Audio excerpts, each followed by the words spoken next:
Hello बच्चों, class 12 के physics की ऑनलाइन क्लासेस में आप लोगों का स्वागत है। जैसा कि पिछले वीडियो में आप सबको किरचॉफ के नियम से संबंधित जानकारी दिए थे और आपको पढ़ाया गया था, बताया गया था जो नियम होता है वो किस परतों पर लागू होता है, तो निकला था जटिल परतों पर लागू होता है।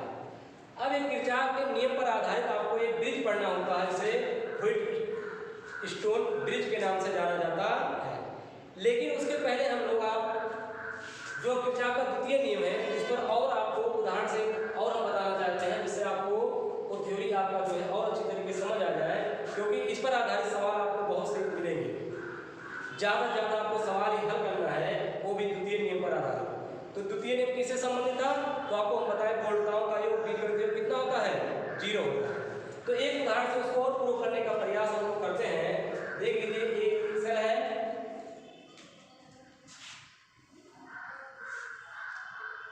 इसमें एक प्रतिरोध R लगा है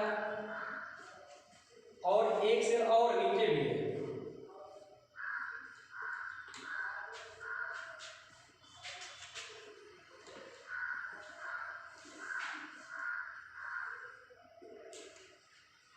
ठीक है, तो इसमें भी हम जरा सोच रहे हैं कि किरचॉफ के नियम इसमें भी लगाया। देखिए A B C D E F, ये कितना है, R है। तो जरा देखिए ध्यान से, प्लस से माइनस इसमें धारा बहेगा, मान लो धारा इसमें बह रही है I1 है, इसमें जो धारा बह रही है वो I2 है।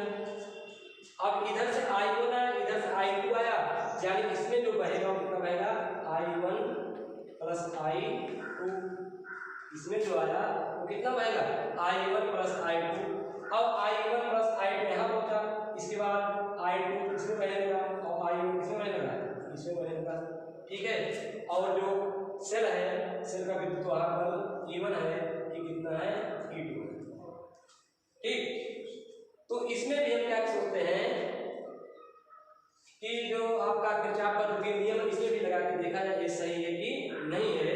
तो इसको सही करने के लिए पर इसमें हम लूप तय करते हैं। क्या करते हैं, इस लूप में आप ले रहे हैं। तो सबसे पहले जो हम लूप तय कर रहे हैं A B E F M, इस लूप में A B E F M, A B E F M। तो पूरा चिन्ह परिपाटी का नियम लगाइए जो अभी हम बताए थे। देखिए यहां से चलना प्रारंभ होते हैं, यहां से पहुंचे, यहां से जैसे पहुंचे तैसे में क्या मिल गया, R मिल गया। अब देखिए एक धन ध्रुव जुड़ा था, ये माइनस धन से ऋण की तरफ जा रहे हैं, इसलिए होगा क्या, माइनस।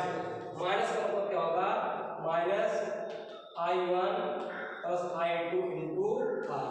ठीक, अब जब यहां पहुंचे तो यहाँ कुछ नहीं मिल रहा है, यहां से जब यहां आ रहे हैं, देखिए ध्यान से, तो पहले माइनस बढ़ रहा है तब प्लस बढ़ रहा है।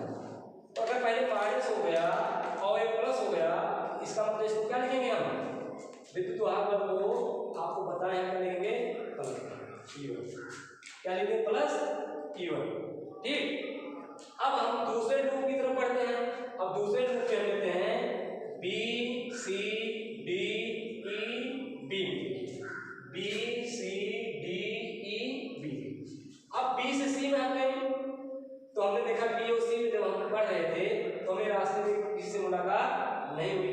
लेकिन जैसे ही यहाँ पहुंचे, देखिए ध्यान से, जब यहाँ से यहाँ जा रहे थे, धारा देखिए इधर आ रहा है, तो देखिए जो हम जा रहे थे प्लस माइनस, तो हम ऐसे जब यहाँ पहुंचे तो हम देख रहे प्लस हमें पहले मिल गया और माइनस क्या हुआ, बाद में मिला।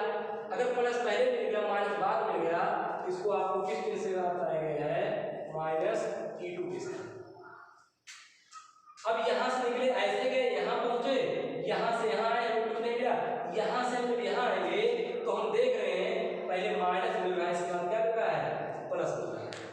पहले क्या मिल रहा है, माइनस मिल रहा है और प्लस मिल रहा है। जो पहले माइनस मिलता है तब प्लस मिलता है, इसको हम कैसे लिखते हैं, प्लस से लिखते हैं। तो यहाँ E2 लिख देते हैं प्लस, यहाँ I1 प्लस I2 इंटू क्या लिख देंगे, R।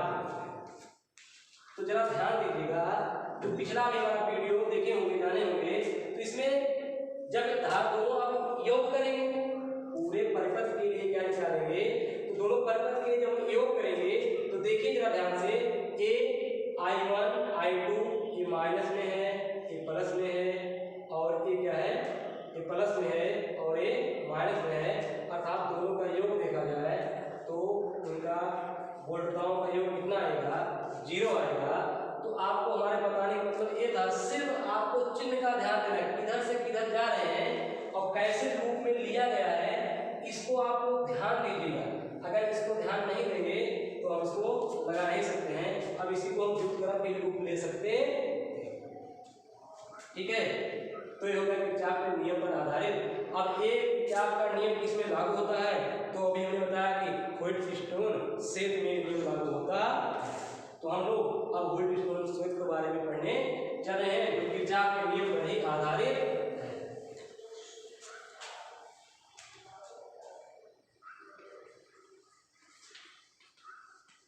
व्हाइटस्टोन सेट,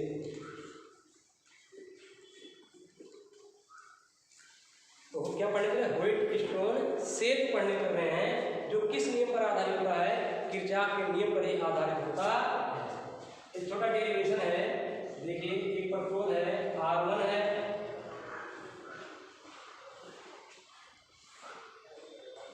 और एक प्रतिरोध क्या है, R2 है,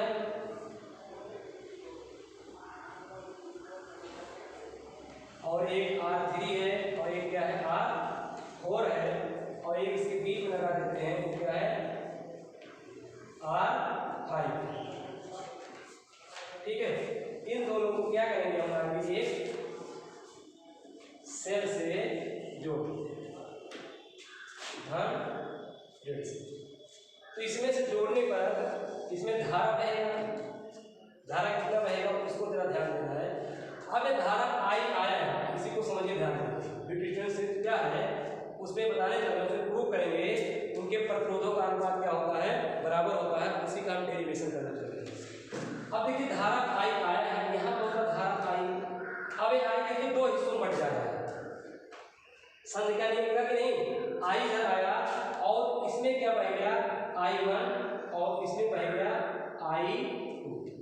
अब यहाँ पहुंचा, यहाँ पर देखिए अब 1 2 3 यहाँ से I1 आ रहा है, और हम मान लेते हैं इसमें जो बह रहा है वो I3 है।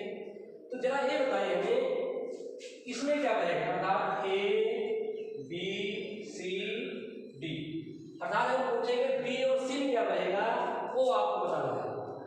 तो देखिए I1 आ रहा, I3 बहेगा, यानी इसमें क्या बहेगा, तो आप बताएंगे I1 माइनस I3 क्या बहेगा, इसमें जो धारा बहेगा वो I1 माइनस I3, जैसे आपको पढ़ाया गया है, यदि I1 आ रहा है, ठीक, और एक निकला गया I3, तो इसमें धारा कितना जाएगा, तो I1 में से I3 क्या करेंगे हम, घटा देते हैं, ठीक है।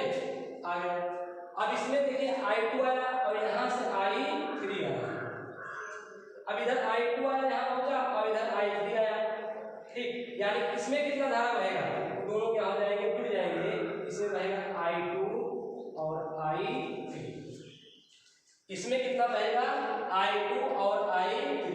अब I2 I3 यहाँ मिल गए, तो I1 और I3 आ रहे थे और भी आ गया I2 धन I3 आ गए, तो I3 कट गया, यानी I2 और I1 दो धारा बचा इसमें, लेकिन I1 I2 है क्या, I है, इसका मतलब इसमें गुणा कौन सा धारा माइनस हो जाएगा I। तो अब तक ये हो गया सिर्फ धारा। धारा देखिए इस सेल से जो धारा निकली थी I निकली थी, यहाँ दो भागों में बट गया है, इस बिंदु पर I3 है, जबकि इसमें पहले धारा I1 माइनस I2 है, और यहाँ में इसमें पहले धारा I2 प्लस I3 है, और यहाँ से यहाँ निकलने की धारा क्या है, I है, जबकि इस सेल का विद्युत वाहक बन गया है C है,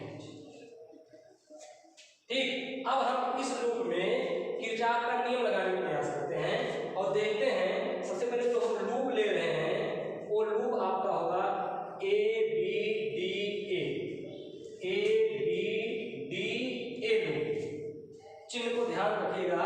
देखिए अब हम इधर से इधर जा रहे हैं, तो देखिए ये धन से और ये माइनस जुड़ा है ना, तो जब हम इधर से इधर जाएंगे तो ये I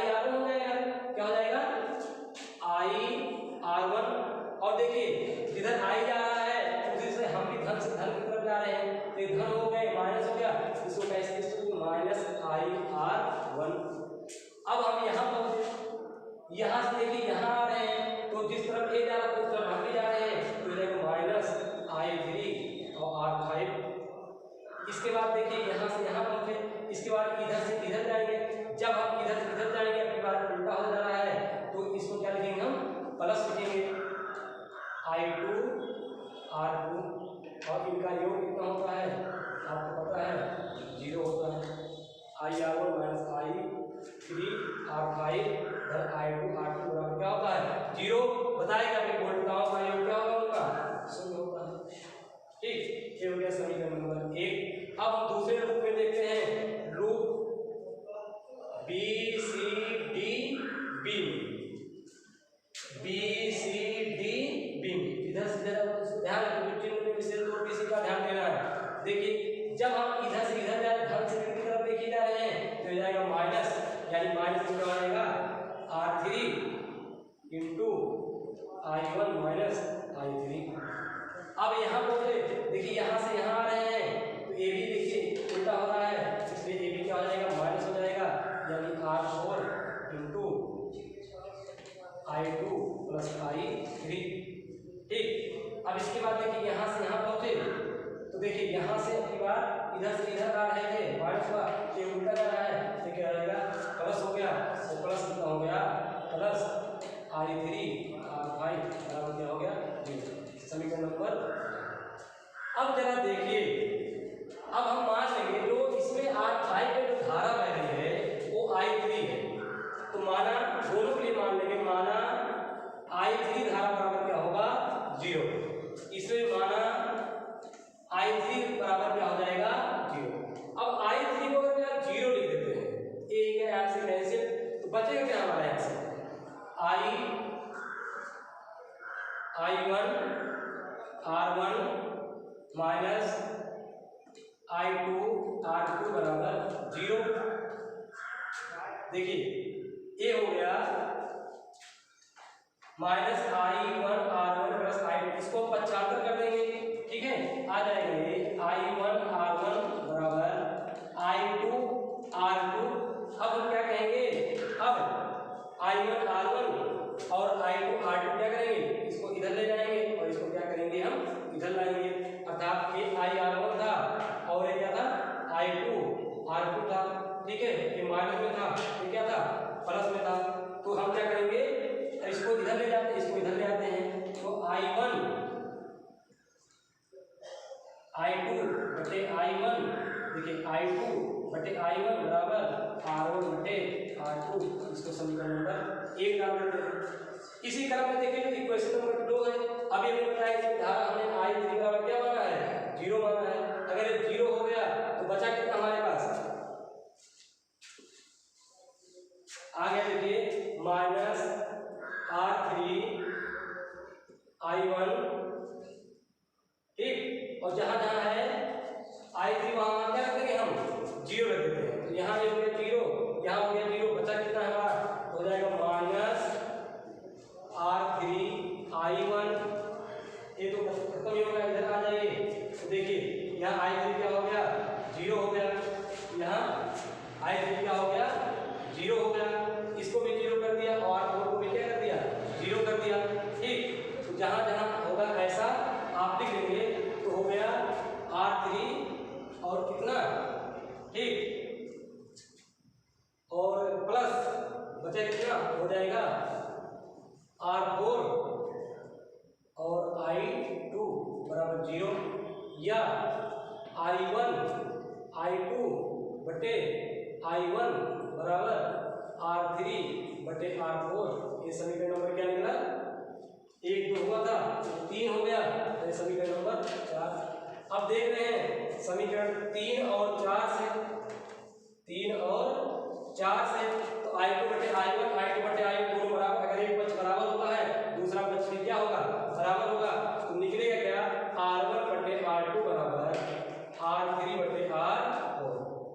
अर्थात यदि किसी भी ब्रिज में परिपथ में R1 बटे R2 बराबर R3 बटे R4 होगा, तो इस परिपथ से बहने वाली धारा का मान कितना होगा 0 होगा। उल्टा भी समझिए, अगर इतना बराबर आ गया इसी ब्रिज में तो समझिए इसमें पहले वाली धारा कितना होगा, 0। अर्थात अब आप यहाँ से R1 बटे R2 R3 बटे R4 की गणना हम आराम से कर सकते हैं। और ये किस पे आधारित है, पूरा का पूरा किस पे आधारित है, किरचॉफ के नियम पे आधारित है और लूप पे आधारित है। इसमें आपको विशेष तौर पे चिन्हों का ध्यान देना है, इधर से इधर जाने पर माइनस हो गया और इधर इधर जाने पर भी माइनस हो गया और इधर इधर जाने पर हो गया प्लस हो गया। ऐसे इसमें देखिए इधर से इधर जाने पे माइनस हो गया, ठीक, और ये धारा इधर इधर जा रहा था, इधर आ रहे थे, तो ये हो जाएगा माइनस के स्थान क्या हो जाता है, प्लस हो जाता है इसको, ठीक है, प्लस कर देते हैं और सबका गणना हम कर लेते हैं। जिसमें हमने मान लिया, माना I3 बराबर कितना होता है, 0, माना I3 बराबर 0, तो I3 दोनों में रखने पर हमें संबंध निकल गया I1 I2 में। और क्योंकि I1 I2 का एक पक्ष बराबर दूसरा पक्ष हमारा क्या होता है, बराबर होता है, और एक संबंध निकला R1 बटे R2 बराबर R3 बटे R4, ठीक। तो ये हो गया व्हिटस्टोन सेतु, जिसका प्रयोग आप आगे की जो भी विधि आएगा उसमें आप प्रयोग कर सकते हैं। तो ये तो ज़्यादातर इम्पोर्टेंट जो है ये सॉल्व करने के लिए, क्वेश्चन ही सॉल्व करने के लिए जरूरी होगा और उसी में ही आएगा। तो जो व्हिटस्टोन सेतु है ये पूरा पूरा किस पे आधारित है, तो किरचॉफ थ्योरी पर ही आधारित है, ठीक है। तो किरचॉफ की थ्योरी पर आधारित है, तो उसी के सहारे हमने देखिए इसको प्रूव किया कि R1 बटे R2 बराबर R3 बटे R4। लेकिन सबसे पहले आपको धारा बांटना आना चाहिए। देखिए दोबारा समझा देते हैं, यहाँ I आया तो I दो भागों में बढ़ गया, I1 I2, अब यहाँ I1 पहुंचा और यहाँ I2 पहुंचा।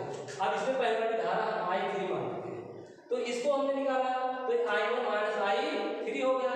अब यहाँ I2 और I3 इसमें क्या हो गया, योग हो गया, I1 I2 इसमें क्या आ गया, योग हो गया, और ये हो गया I2 I3 और ये हो गया I1 माइनस I3। जब दोनों का योग किया गया तो यहाँ आया I1 प्लस I2, तो वही I1 प्लस I2 किसके बराबर है, I के।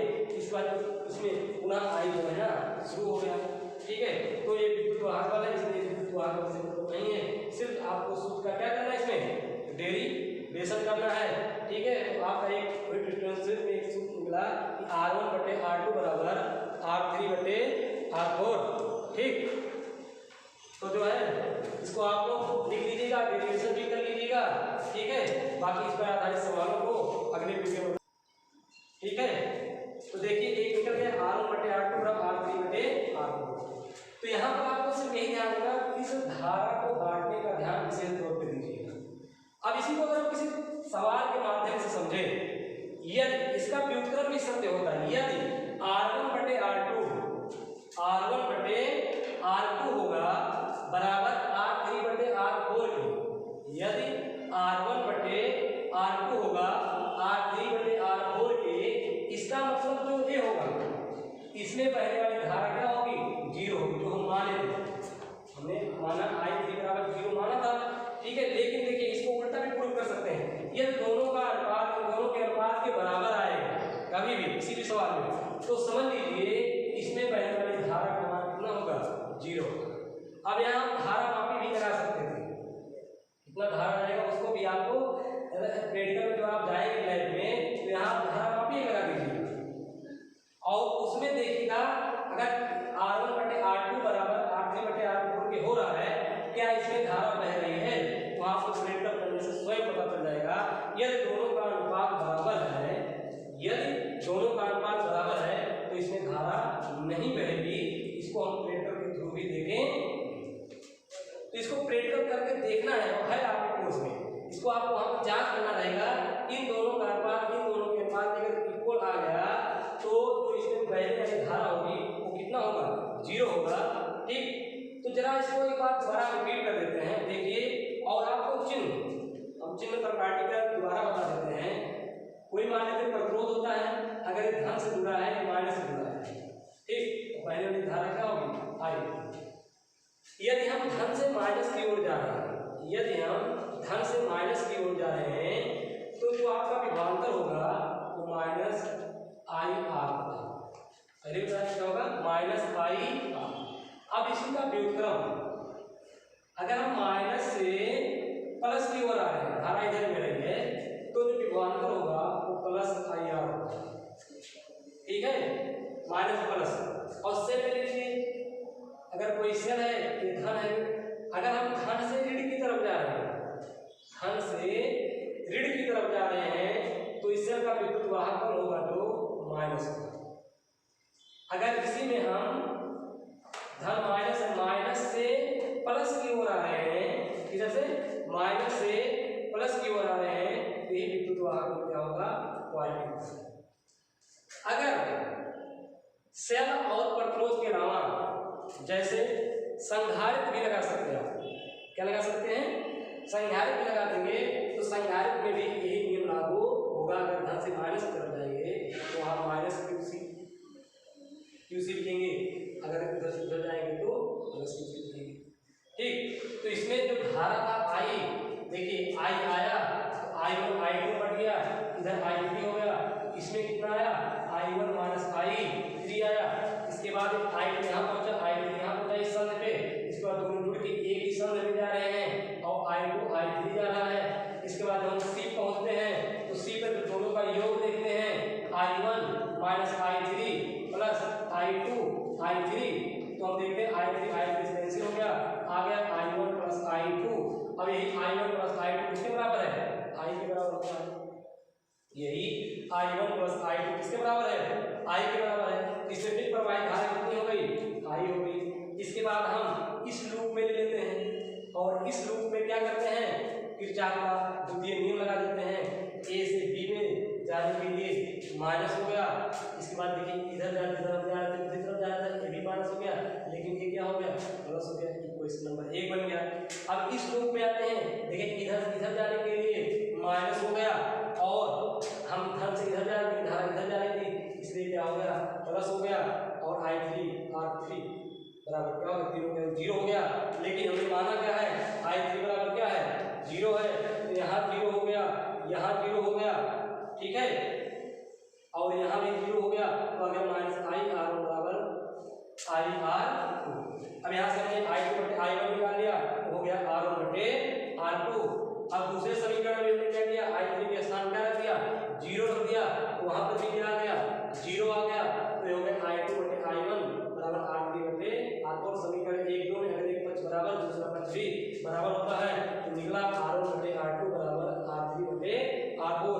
इसका व्युत्क्रम भी याद रखिएगा, यदि R1 बटे R2, यदि R1 बटे R2 बराबर R3 बटे R4, यदि R1 बटे R2 बराबर R3 बटे R4, ठीक है, तो इस R5 में बहने वाली धारा I कितना होता है, 0। किसी भी सवाल में जब इनका प्रयोग आप करेंगे, यदि R1 बटे R2 बराबर R3 बटे R4, तो I3 बहने वाली धारा कितनी होगी, ठीक है। यहाँ पर हम धारा मापी भी लगाकर इसका प्रयोगशाला में जाकर प्रैक्टिकल कर सकते। तो ये जो वेट डिस्टेंस क्षेत्र पढ़े हैं, ठीक, तो इसका उपयोग सवालों में विशेष तो होगा, आप देखेंगे होंगे, जटिल जटिल परिपथ मिलेंगे, उनमें इनका प्रयोग लगाना है। लेकिन प्रयोग लगाने के साथ साथ जो ये लूप का नियम है, अर्थात किसी भी सेल में लगे हुए प्रतिरोधों अथवा सेलों के गुणताओं का बीजगणितीय योग कितना होता है, 0 होता है, उसका भी उपयोग यहाँ पर आपको करना है, ठीक। तो आज हम लोग इस वीडियो में सबसे पहले किरचॉफ के द्वितीय नियम पर आधारित जो है उसका डेरिवेशन किए थे, उसको उदाहरण से हमने समझा, और दूसरे नंबर पे हमने वोल्ट डिफरेंस क्षेत्र के बारे में जाना जो किरचॉफ के द्वितीय नियम पर आधारित है। तो वहाँ से एक नया सूत्र हमें प्राप्त हुआ कि R1 बटे R2 बराबर R3 बटे R4। यदि R1 बटे R2 बराबर R3 बटे R4, तो इसमें बहने वाली धारा का मान क्या होता है, 0 होता है, वही हम यहाँ पर मान के लगाए, ठीक। तो देखिए अब ये जो विद्युत धारा पाठ पढ़ रहे हैं, ये अब लगभग पाठ खत्म होने वाला है, सिर्फ इसमें आपको मीटर से पढ़ना है और गैल्वेनोमीटर जानना है, विभव मापी। 2 बचे हैं, दोनों प्रैक्टिकल है आपका, तो जो दोनों बचे हैं वो लैब में आपको आसानी से मिलेगा, लेकिन यहाँ पर हम पढ़ा देंगे जिससे आपको लैब में जाने के बाद आसानी से उसको समझ सके, जिससे आप प्रैक्टिकल भी कर ले जाए और इसमें भी आप धारा का मान भी आराम से निकाल सकते हैं, ठीक। तो देखिए फार्मूला में मिला R1 बटे R2 बराबर R3 बटे R4, इसको अध्ययन बाकी जो भी होगा इसमें मीटर से जो भी पढ़ना है आपको गैल्वेनोमीटर, वो हम अगले वीडियो में आपको बताएंगे, ठीक है। लेकिन उससे पहले आपको जो आज किरचॉफ का नियम बहुत ही मोस्ट इम्पोर्टेंट है, इसको आप लोग सीख लीजिएगा। वो भी चिन्ह प्रपाटी का नियम कई बार बता चुके हैं, बता भी रहे हैं। अगर धन से माइनस की तरफ जाएंगे, अगर उसी तरफ हम भी जाए धन से ऋण की तरफ, जो भी भांतर होगा वो कितना होगा, माइनस होगा। अगर ऋण से धन की तरफ हम जा रहे हैं और धारा इधर बह रही है तो भी भांतर क्या होगा, प्लस होगा। ऐसे सेल में भी धन से ऋण की तरफ जाएंगे, जो विद्युत वाहक बल होगा वो माइनस होगा, और उसके विपरीत अगर हम माइनस से प्लस की ओर जाएंगे तो विद्युत वाहक बल जो होगा वो धनात्मक होता है, ठीक है। तो आज हम लोगों ने किरचॉफ का नियम और उससे उस पर आधारित थोड़ी डिस्टेंस सेल के बारे में पढ़ा, जिसमें हमने R1/R2 R3/R1 सूत्र का डेरिवेशन किया। इस पर आधारित सवालों को अगले वीडियो में या अगले वीडियो में पढ़ाया जाए।